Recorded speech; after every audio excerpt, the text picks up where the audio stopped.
going to saute your meat, onions, green pepper, and jalapenos. Once sauteed, drain the fat. Okay guys, once your ground beef's cooked, you're gonna go ahead and add your choice of broth. I chose half bone broth and half chicken broth to give it kind of unique flavor, and I'm just trying to get rid of stuff I have in my refrigerator so it doesn't go bad.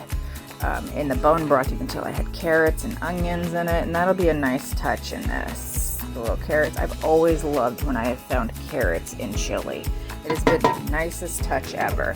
So what we're going to want to do is then, once you get this cooking, you're going to add the rest of your ingredients, which would be your diced tomatoes, your tomato paste, and your black beans and red kidney beans.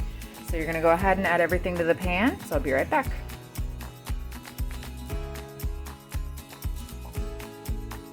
Oh, this is coming along well.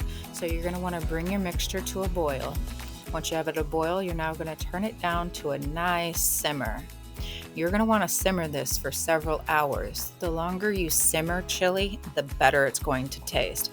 I always think chili tastes better the next day. Simmer, let the juices go, and that's what you want with chili. You want to cook it low and slow for hours, just so the flavors just fuse right on through.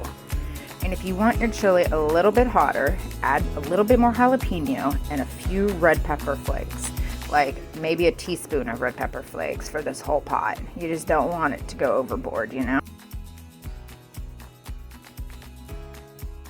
After simmering for hours, it's done. I serve mine with a dollop of sour cream, some green onions, and parsley. Enjoy!